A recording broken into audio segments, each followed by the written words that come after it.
Governor, good morning. Good morning. Good to see you again. Thank you for taking some time out for us today. We appreciate that. Yeah, happy to be here. So I want to start with this. You would like this scenario. You win next month. You're giving the state of the condition of the state message in January as having just been elected to your first full term as governor. What will you say in that message? How will you describe the condition of the state, and what would your priorities be that you would talk about in that speech? well, I believe I'll get to highlight the great things that are happening in Iowa, and I talk a lot about that right now. We've been recognized as the #1 state in the country. We have the second lowest unemployment, the second lowest cost of doing business.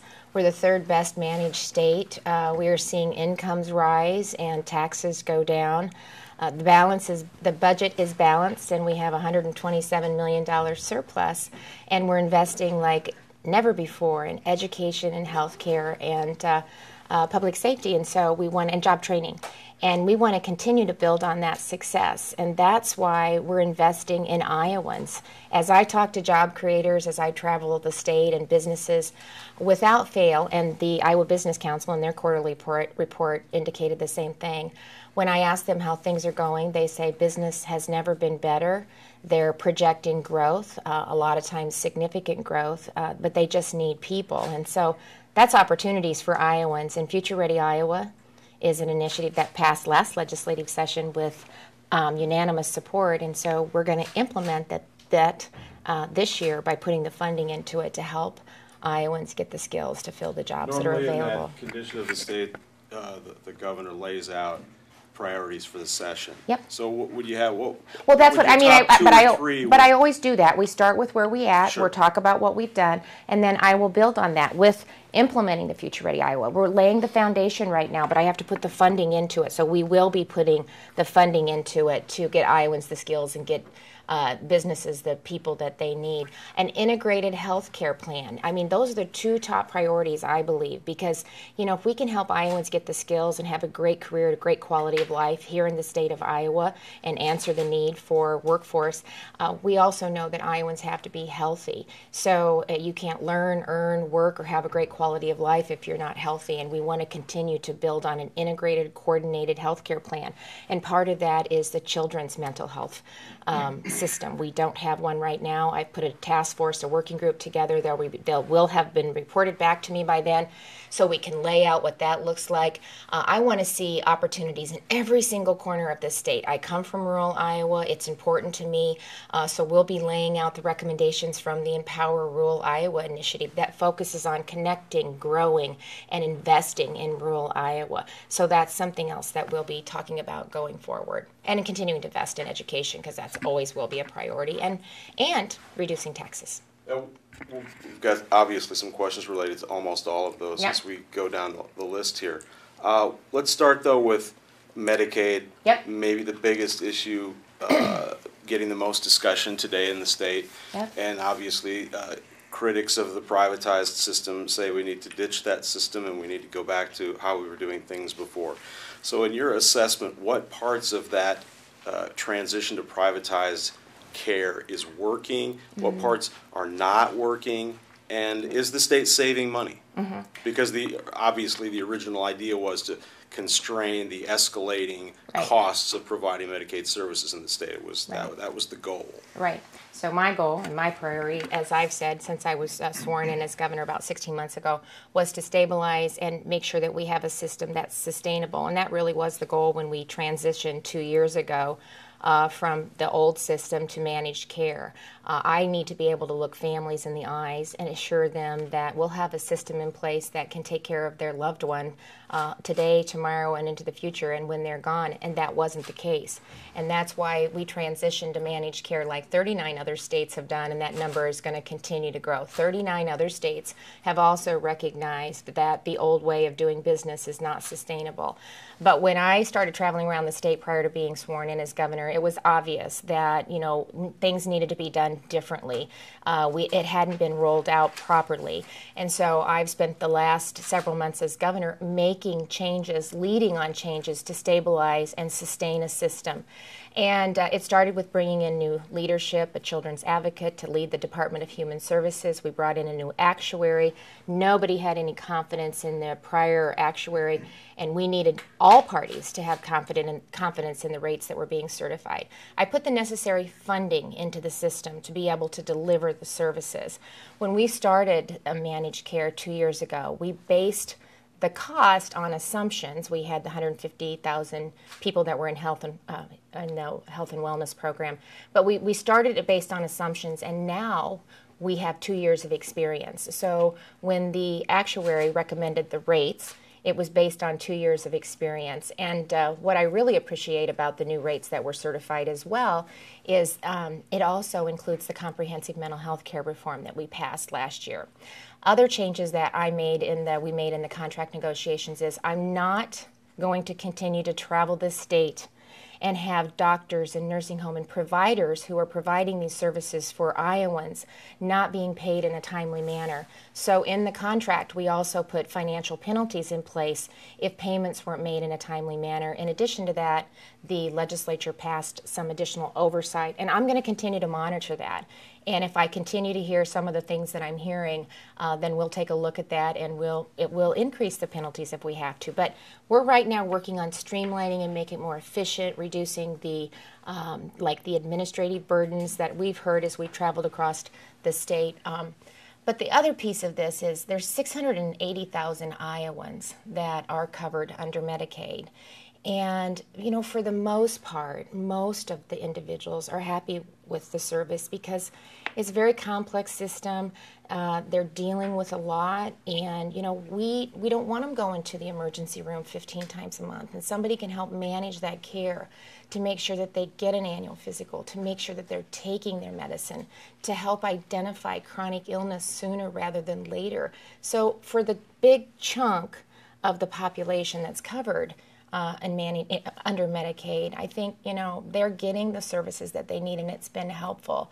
So that side of the story never gets out, but we can do better. I believe we are doing better, and we're going to continue to monitor their system. Is he saving money?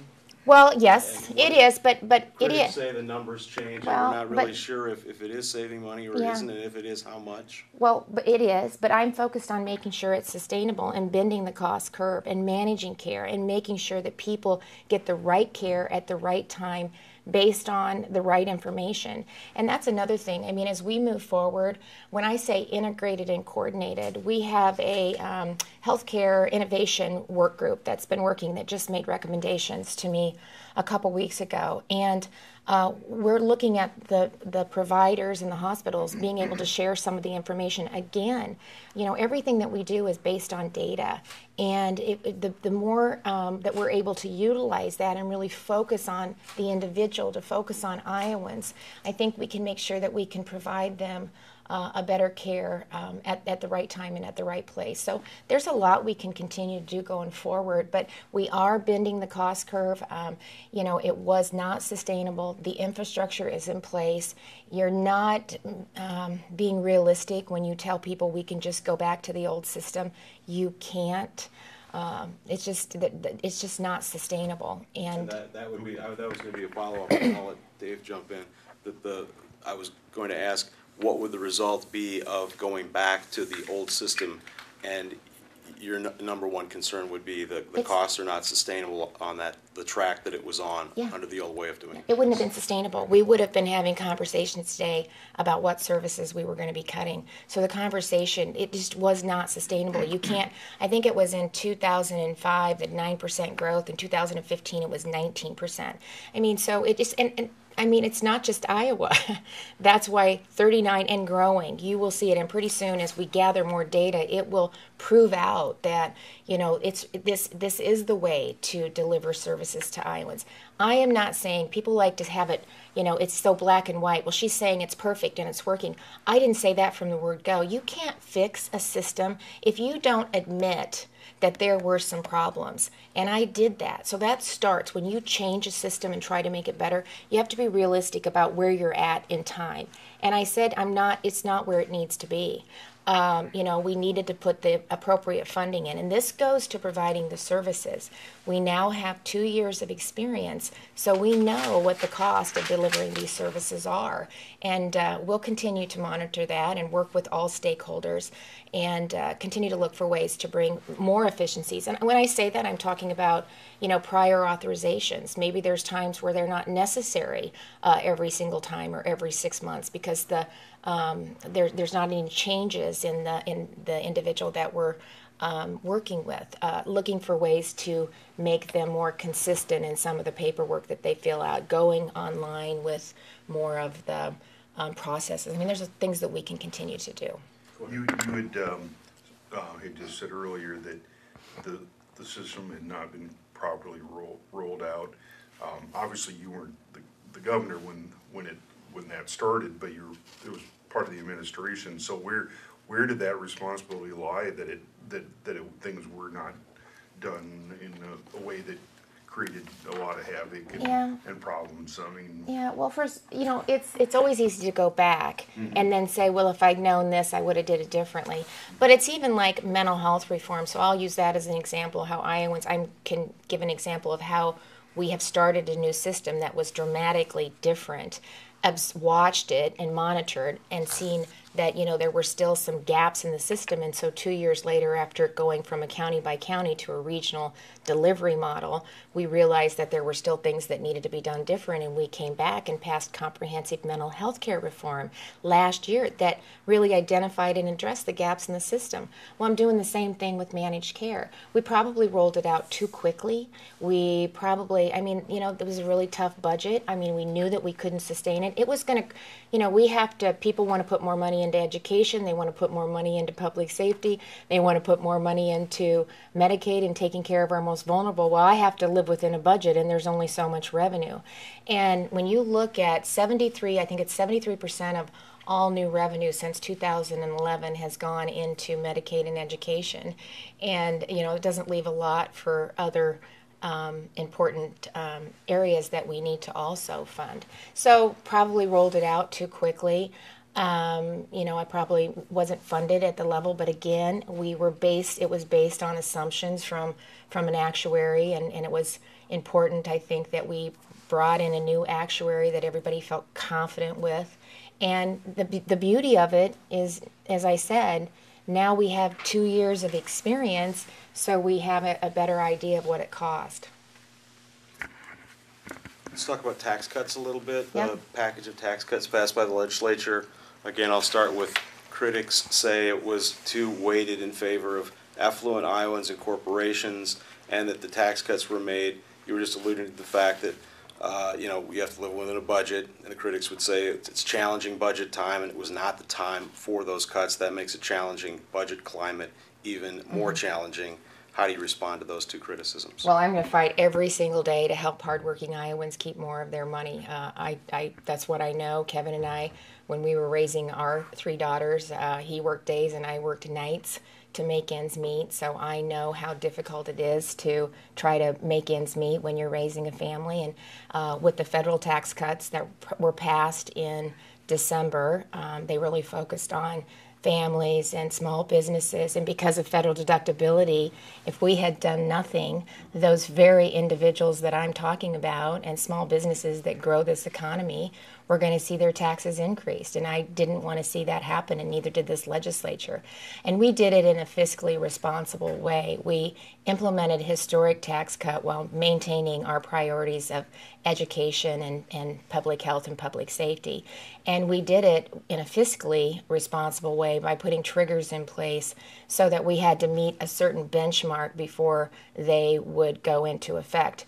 we wanted to watch and see how people responded to the federal tax cuts, because there was some uncertainty on what they would do with that, capital gains in some of those areas. In addition to that, with trade, we were watching that to see how that would impact Iowa's revenue, and so that's why we phased in the tax cuts. But it's a 7% across the board. Virtually every single Iowan will see more money in their pockets. It's about an average of a 10% across the board cut. We're phasing that in, but we'll eventually couple with federal tax cuts when it comes to the QBI and the 179. So that'll also help businesses. But we're seeing an economy that's growing. We're seeing wages increase, and I think a lot of that has to do with a pro-growth, pro-business environment with the tax cuts that we've seen from the federal level. Businesses are investing in Iowans, and they're investing in their company and in our economy, and we're starting to see that reflected in the numbers that are coming in. We ended up with, like I said, the budget is balanced, the cash reserves are full, and we had a $127 million surplus, and so that's good news, and that puts us in a better place heading into the next legislative session, so that we can hopefully continue to fund those priorities of education and workforce training, which is critical to keep our economy growing, and we're going to continue to look for ways to reduce taxes. We focused on individual tax reform last legislative session. We're doing a holistic review of the tax credits, and then hopefully we'll come back next year and take a look at corporate in conjunction with the tax credits that we have in place right now. The criticism the middle class gets little to nothing in this tax package is well, in mine, let's take this for an example. A single mom with 2 kids who makes $50,000 a year, she'll see, when it's fully implemented, she'll see her taxes go down about $800 a year. I think that's significant money. That's groceries, that's gas, that's necessities. We never had an extra $800 laying around when Kevin and I was raising our family. A family of 4, again, 2 kids, mom and dad making $50,000, their taxes, when it's fully implemented, will go down about $1,000 a year. So, I think that's significant. And we're seeing wages increase, so that's good. Last three quarters, we've seen income growth. Last quarter of 17, it was 4.5. First quarter of 18, it was 5, and then the second quarter of 18, it was 5.1. So, with low unemployment, we should have been seeing that, and that kind of lagged. And so now we're starting to see that be reflected in wage growth, and that's really good for Iowans as well. You mentioned the surplus, and I had a question related to that, the $127 million. Mm-hmm. You tout that as something good. Of course, Mr. Hubble says that's an example of fiscal budget mismanagement, being surprised by a surplus coming on the heels of mid-year cuts in the budget is an example of poor management of the state budget. Well, I think poor management would be Governor Culver and Fred Hubble, who was a part of that administration, who had to do a 10% across-the-board cut. And they not only cut K-12 education, but they cut higher education, public safety, public health, 10% across-the-board cut, didn't honor the commitments that they had made to education. And then when they got done with that, they took out the credit card and they borrowed, $700 million, I think, for the iJobs scheme that absolutely created no jobs, and taxpayers are on the hook for about $600 million in interest. We're paying that back $55 million a year. We've got 20 years left to pay off that bill. We typically have a surplus. It's just been the last 2 years that we haven't. So we typically, if you look back on past budgets or ending when we end the fiscal year, we have a surplus. But we've had a couple of tough budget cycles. When commodity prices are under input cost and the economy, when agriculture isn't doing well and the economy stumbles, it impacts a lot of the other sectors as well, and that has had an impact on our budget. But we're starting to see that turn around, and I think we're heading in the right direction. I think it's a reflection of a growing economy, the optimism that I'm seeing and hearing from business and industry, and again, with incomes going up. So I think this is a positive. I think we're moving in the right direction, and this is very positive for Iowans. Let's talk about education a little bit. K to 12, state aid the last couple of years has been, I think it was 1% this last session, and a little over 1% the year before that. Critics say that isn't enough. We're not doing right by K to 12 education in the state. How do you respond to that criticism? Well, I'm a mom, and I'm a grandmother of 10, and I'm a mom of a public school teacher. So I know that there's nothing more important than investing in our young people. And it's our greatest asset, and that's our future. And I am proud of the historic investment that we've made in K-12 education. We are fourth in the country with the amount of investment that we've made in K-12 education, and that looked over the last 10 years. Only 3 other states have invested at a higher rate in K-12 education than Iowa. We're 8th when it comes to teacher salaries. We have a nationally recognized STEM, science, technology, engineering, and math program that is making a difference for young kids in schools all across this state. It's really preparing them for the jobs of today as well as the jobs of tomorrow, and it's helping build confidence, and it focuses on underrepresented and underserved. And so we're investing in education, $765 million into education since 2011. So it has been and will continue to be a priority.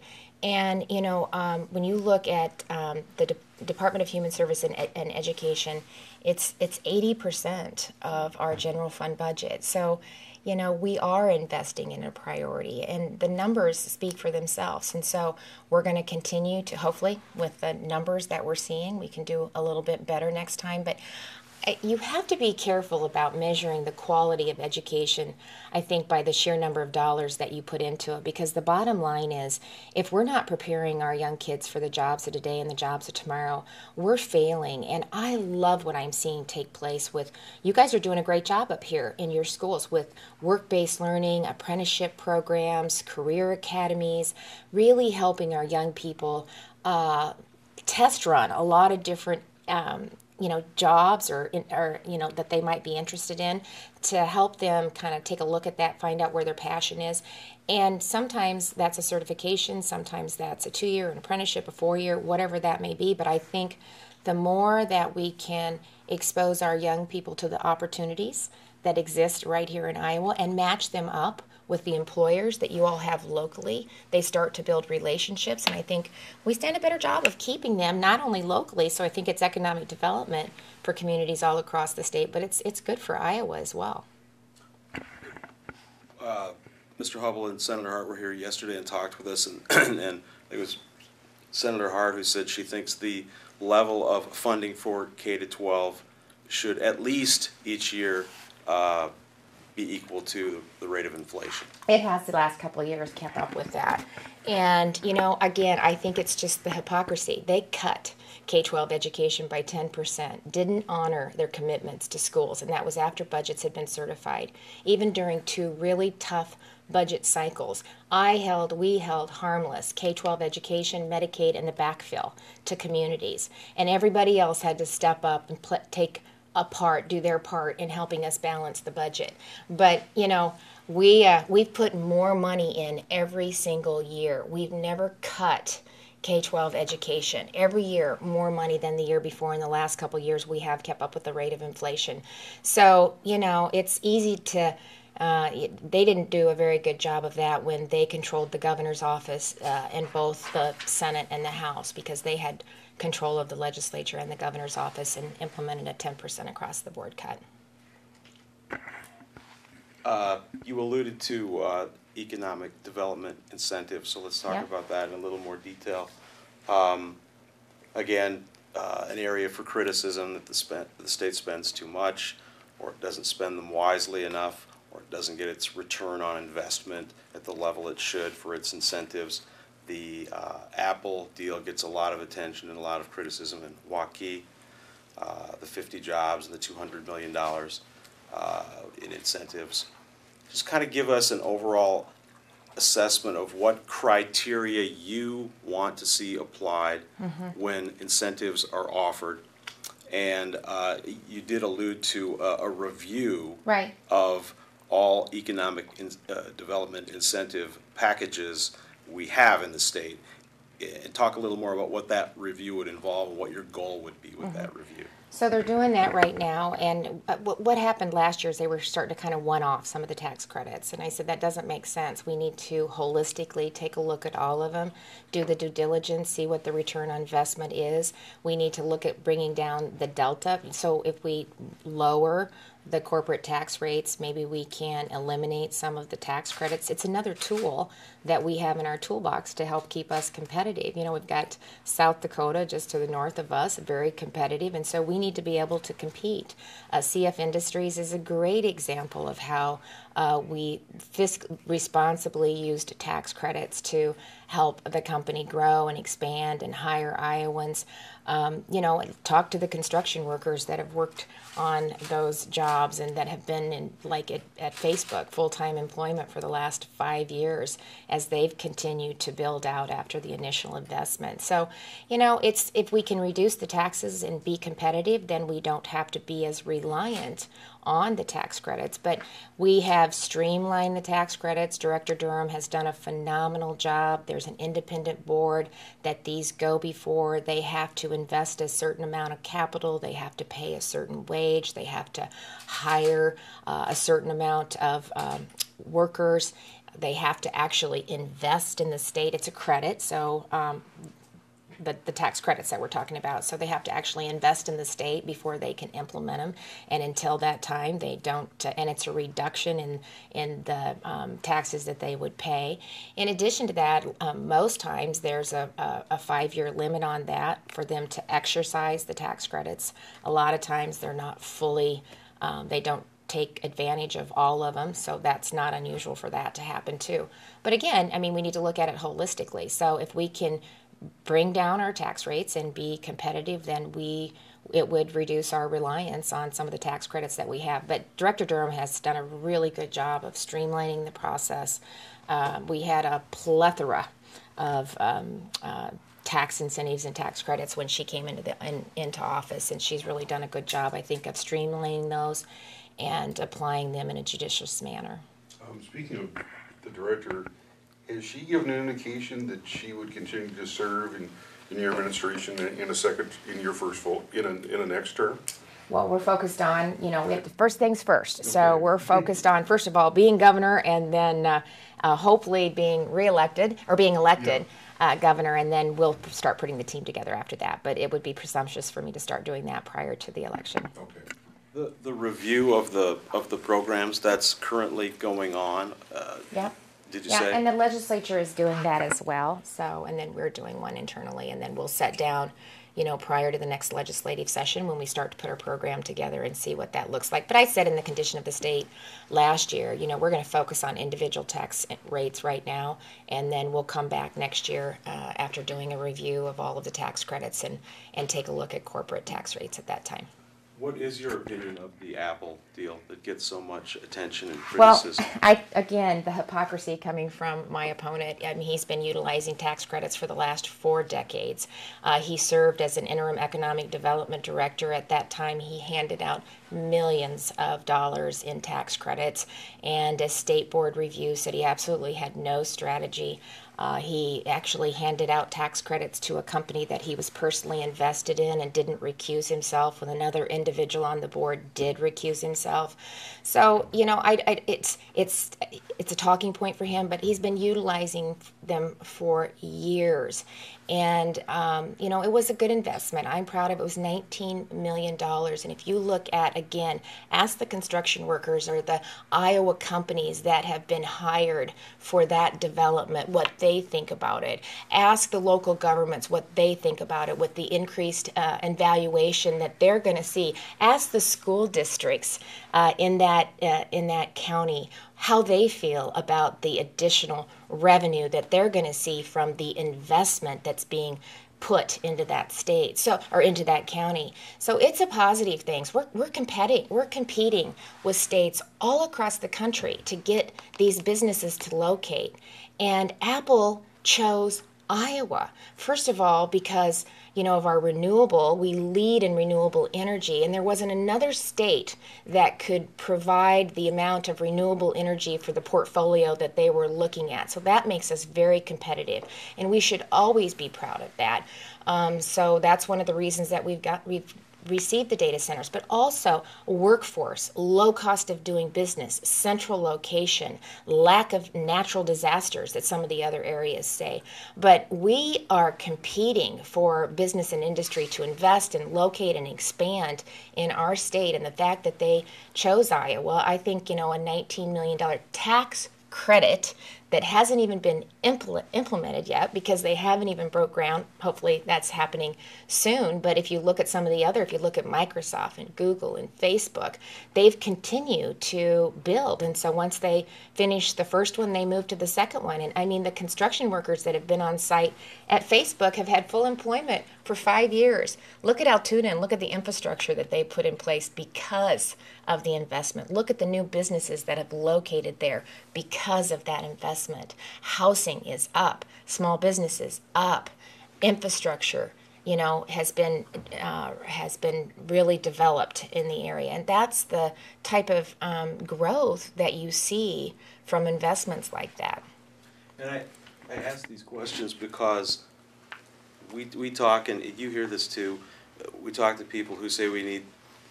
And I'm not just talking about your opponent, but I'm talking about people running for other offices too, legislative offices, for example. Talk about we need to invest more money in this or in this or in this, and then when you ask, well, where will the money come from? Almost invariably, the answer is, well, we have too many economic development incentive programs, and if we just cut some of those, we could take some of that money and we can direct that into other places. And you would say what to that strategy? Yeah, well, I think growing the economy is how we're going to be able to continue to invest in Iowa, and this is how we grow the economy, by reducing taxes and regulations and making sure we have a pipeline of talent and looking for opportunities that attract business and industry to invest and grow in our state. I do it through trade missions. I've led trade missions every year as the lieutenant governor to not only look for new markets to, export our goods and commodities around the world, but we're always looking for direct investment back into the state as well. And CJ BioAmerica is a great example of that. That's about a $340 million investment in the Fort Dodge area. So I'm always looking for opportunities to bring business and industry into the state, but most importantly, to really work with our existing businesses and help them look for ways to grow and expand.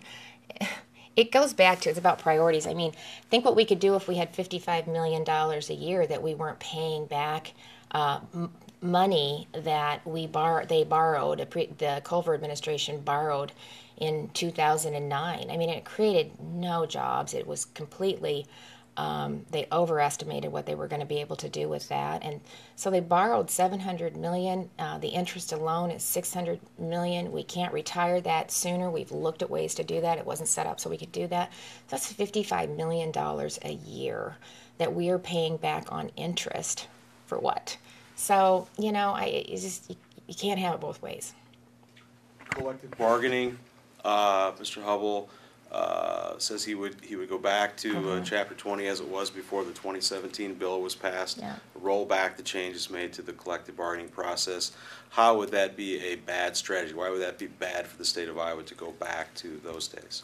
Well, again, what we did is we provided flexibility for local governments and school districts and the state to better manage the revenue that they had, and that's why you have things like a 10% across the board cut, because when we're not living within our means and we overextend what we are able to do, then that's the result. And so what this does is it gives taxpayers a seat at the table.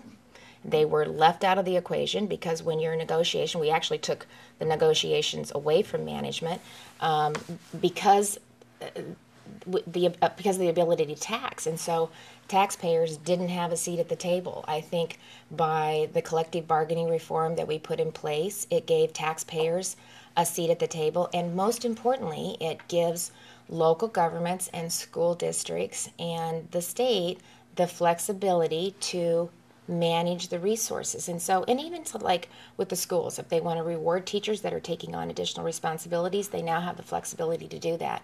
If they want to implement the process, a process similar to the collective bargaining prior to removing that, they can do that. Just both sides have to agree with what's going to be on the table that they negotiate. And some of your school districts actually went ahead and signed contracts for several years, but they made the decision. So I think that that's the way that it should be. There's a lot of talk in this campaign about who is more in touch with average, everyday Iowans. Is the fact that Mr. Hubble comes from a family of wealth, does that automatically mean he is not in touch with average Iowans or can't be in touch with average Iowans? No, it's not about wealth, because we celebrate wealth in this country. And I want everyone to have the same opportunity. If you work hard and dream big, I believe anything is possible in Iowa.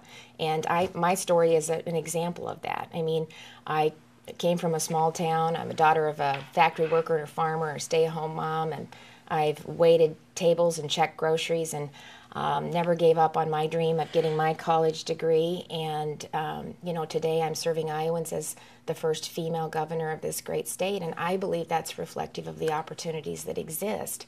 But I understand the challenges that everyday Iowans face, because I faced them, and I think when I say I think he's out of touch, I mean, the first thing that he wants to do is to reverse the tax cuts.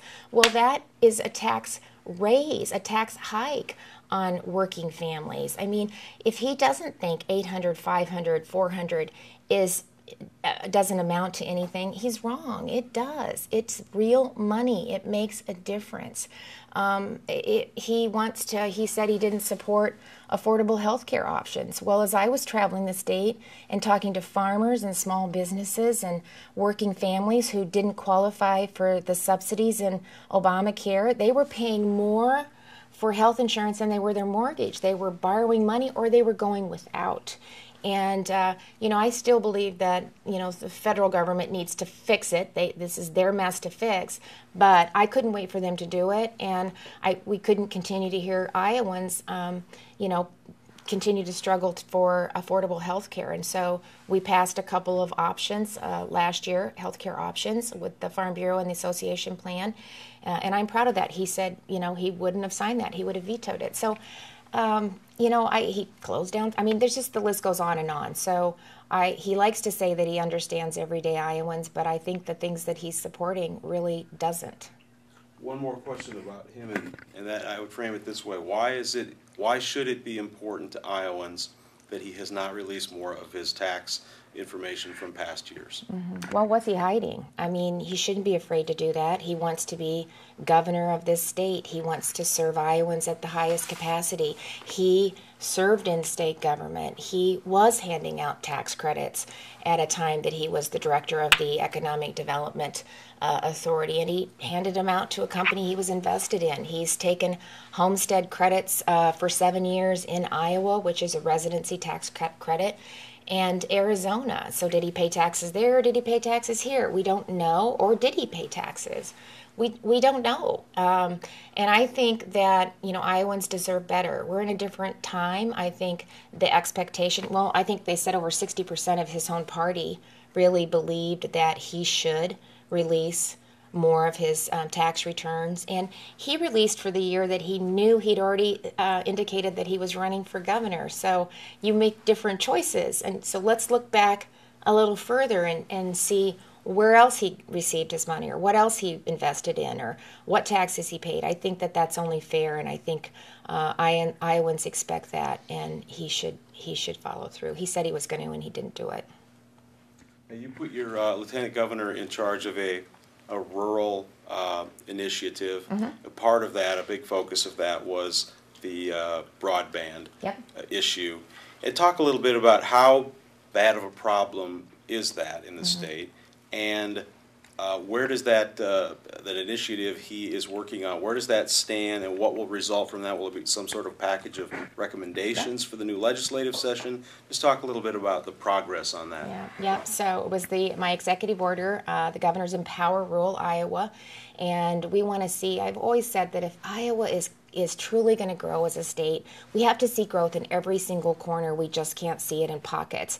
And so we initially we have an executive committee and 3 task force that are focused on investing in rural Iowa. We're looking at housing right now because that's another big component. It's workforce housing. The two go hand in hand, especially in rural Iowa. So one of the task forces investing in rural Iowa, focused on housing. Second one is connecting rural Iowa. If we're going to expect young people to stay in rural Iowa, they have to be able to connect. And it also impacts everything that we do, and it's going to increase as we continue to take advantage of technology and innovation. So whether it's precision farming or healthcare or education or public safety, or marketing your products to the world, we need the bandwidth in order to do that. So actually, in the U.S. News and World Report, when we were recognized as the #1 state in the country, infrastructure was one. We received #1. Yeah. And when we were talking to the group that did the analysis for that, they said if you look at a lot of the other states, we have a fairly good base across the entire state, and most of the other states don't have that, especially in rural Iowa, but it's not anywhere near to what it needs to be. And so I actually put money in my budget last year. I think it's a little over $2 million, in hopes that if the federal government was able to move forward with their rural Iowa initiative and infrastructure, I would be able to match and draw down federal funds so that I could, scale what we were trying to do. So the policy is in place. We just need to get the funding behind it to help work with our local telecos and local businesses and look for ways that we can expand the broadband. Right, and I was going to say, what exactly needs to happen to improve on that? Yeah, on that front? Last mile, to make sure that we've got the bandwidth. Sometimes when you come in, especially with a federal program, they set the bar low. I think we need to, raise the bandwidth that we're looking for, but that's what the working group is working on. So they've got a couple of creative ideas on how we can help fund that. And I think one of the things I've just heard some of the preliminary things that we're looking at. We really don't have an up-to-date map, so we need to know where we're at, where we need to bump it up, and where we're not getting the coverage that we need. So they'll report back to me in December with their recommendations. Oh, and then the last one is to grow the next generation of leaders, because communities that are doing well, it's about, leaders in the community that are taking the initiative to really make their communities vibrant and growing. So they will report back to me in December, and that will be part of my program moving forward in the next legislative session. So I'm looking forward to seeing what their recommendations are. And this isn't a one and done. This group will stay intact. And so this was a pretty short turnaround time with very, I think, specific things that they were looking at. And so then what they'll do is they'll kind of take a look at where we're at, where are some of the other areas that we need to focus on, what are some of the other barriers that rural Iowa is experiencing that's preventing them from maybe growing or keeping young people in our state and in their communities. So it'll be an ongoing initiative, and I'm looking forward to seeing what their final recommendations are. Another issue that's been prevalent in our state and across the country is the issue of sexual harassment, and we've had some high-profile cases within state government involving that problem. Speak a little bit to what steps you've done to prevent that, diminish that, eliminate that, and what more might still need to be done on that front within state government. Yeah. Well, I said in the condition of the state that, unfortunately you can't legislate morality or treating people with respect and dignity, but you can change the culture, and it starts at the top. And we can lead by example, and we have an obligation to lead by example. So I said I have a zero tolerance policy when it comes to sexual harassment, discrimination, and it's important that all state employees know that when they come to work that they're going to be working in a safe environment, that they know that I do have a zero tolerance policy. They know what that policy is, that they know if they experience or see sexual harassment, that they know how and who to report to, that if the policy has been violated, they will be heard and action will be taken. And I've done that. I don't care who you are. I've made it clear what the policy is. Everybody, they will review it every year. And I said, even in the condition of the state, I want every single employee to review the policy, and the department heads are to let me know when that happens. But it is about changing the culture. And so, we've done it in a lot of different ways. When little girls come into my office, one of the first things that I do before they leave is I have them actually sit in my chair behind my desk, because I want them to know that they have a place, that they will be heard, that their voice is important, and they can do or be anything that they want to be. I've also said, look at the faces of my cabinet. I have a lot of very strong and capable women that are leading significant agencies in state government, and they travel the state and talk about what they're doing in their agency. And so again, they are tremendous role models for other women and young girls in the state. And I've spent a lot of time, working with Iowa Women Lead Change, the STEM Initiative, Million Women Mentors, Epic Corporation, just really encouraging more women to step into leadership positions, working with both men and women, because we both have a role in this. Because we're just, we're 50% of the population. Diversity is a good thing. And so I've really worked to try to be supportive and encourage women to kind of step through that uncertainty and to feel confident and to have the courage to not be afraid to go for it. And I always say that you'll be surprised, I think, because every time you do, you're going to realize that you did it, you're good at it, and it makes you stronger for the next challenge that you might face. What's your reaction to the comments by Republican staffers and even some senators in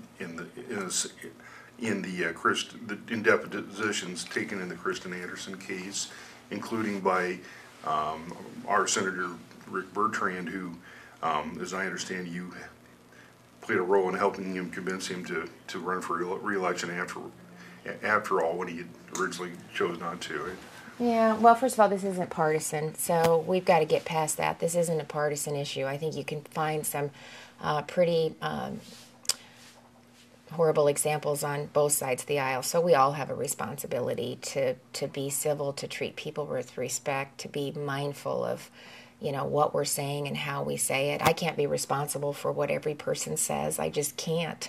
But I can be responsible for myself, and I can lead by example, and that's what I'm doing. I even when the independent report came back on the case that we led on, it said that there was a little bit of ambiguity on making sure that if the person you were alleging had committed sexual assault was the direct report, how we go around and who you report to, and most importantly that it would remain confidential. And that's so important. If they ask for confidentiality, it has to be respected, because that's just something that will shut down people coming forward. And so we've worked on that. We're working with the Department of Administration, and those changes should be dropping probably this week, to make sure that everybody understands the process, to make sure that it's clear, and to reinforce the fact that if you go around your direct report, it will be kept in confidence, and there's a process for you to do that. One outgrowth from the, he was alluding to the case involving Iowa Senate staffers, the lawsuit and the settlement, was discussion in the legislature of the possibility of a bill that would protect taxpayers from having to pay settlements for people in state government who were accused of and found guilty of sexual harassment. Is that something you support? Is that something that's realistic? Can that be done legislatively? A bill of that kind? I'm not sure that can be done legislatively, and I think that's probably why it didn't go anywhere. I think sometimes when you are facing something like this and you're in the midst of it, there's a lot of different things that you look at. I thought it was really good that they brought in Ambassador Kramer to actually do a review and report back. Legislative body, they have to put their own rules in place, and then as the executive branch, I have to do mine, put my policies in place as well. But I just don't know how that you go about doing that. Because obviously that's the first thing the average taxpayer says is, why should I have to pay for that behavior? Yeah. I mean, that person should have to pay for that themselves. Yeah. And so the question is there any way state government can address that and legislatively protect the taxpayer from? Well, I'm trying to do that with a zero tolerance policy. It's about changing the culture, and we have to change the culture, and it starts at the top, and that is by making sure that everybody understands that. I'm not putting up with it. It won't be tolerated. If you violate the policy, you're gone, and I don't care who you are. So, I think that goes a long ways in changing the culture and setting the expectations and really showing people that you mean what you say. It's just not words on a paper. You will follow through no matter who it is. And so I think that goes a long way in starting to reverse what we're seeing, happening across, not only in Iowa, but across this country. Okay. I'm going to ask you a question about, it's another area. I mean, everyone wants more money, whether you're a department within government or you're an advocate for a certain piece of the pie as a citizen of Iowa. This area should get more money, this area should get more money. So this is another one of those. Regent institutions, a lot of people think they are getting shortchanged by the state, not getting the level of funding they should. Students taking on more debt as a result. Speak to that, the level of funding, the level of commitment to the Regent institutions by the state of Iowa. Is it at the level it should be, can be realistically, and how much concern do you have about increasing student debt with Iowa college students? Well, I'm extremely concerned about that. I'm a parent that put 3 daughters through one of our Regent universities, Iowa State. Yeah, and 2 of them were in at the same time. And actually, when our girls, the 2 oldest, were in school, that's the time that we saw a 18 and a 17% increase in college tuition. And Kevin and I come from, that's hard. We started out with kids, and so we didn't do the savings things like we probably should have, but nobody anticipates a 17 and an 18% increase in college tuition. And so I'm proud of the fact that our administration was actually able to hold tuition steady for 2.5 years. We're working really hard with high schools. We are the #1 state in the country for the number of high school students taking community college classes while they're in high school. And the beauty of that is it keeps the cost of higher education down. Our kids are coming out with 1 year, sometimes 2 years under their belt and then transferring into a 4-year college. So that not only helps keep the cost of higher education down, but students that do that are more likely to complete and succeed, and that's really good because we want them being successful. So I think that's a step in the right direction, and just really making sure that they're prepared when they go into post-secondary education. Our remediation rates were really higher than they needed to be, where kids were having to retake a lot of courses when they were going into even community colleges. And so to try to reduce the number of hours that they have to retake to be prepared to take the post-secondary education courses. And we have invested in higher education. When you look at their total funding of all the money that the regions operate under, state, federal, foundation, it's about a $6 billion budget. The state of Iowa, our fiscal year 19 budget was like approximately $7.5 billion. So when we did the reduction, because of some tough fiscal times, it was less than a 2% reduction in their funding. And nobody likes to do that, but contrast that with what they received in 2008 or 9, whenever it was, when it was a 10% across the board cut. This was less than 2%.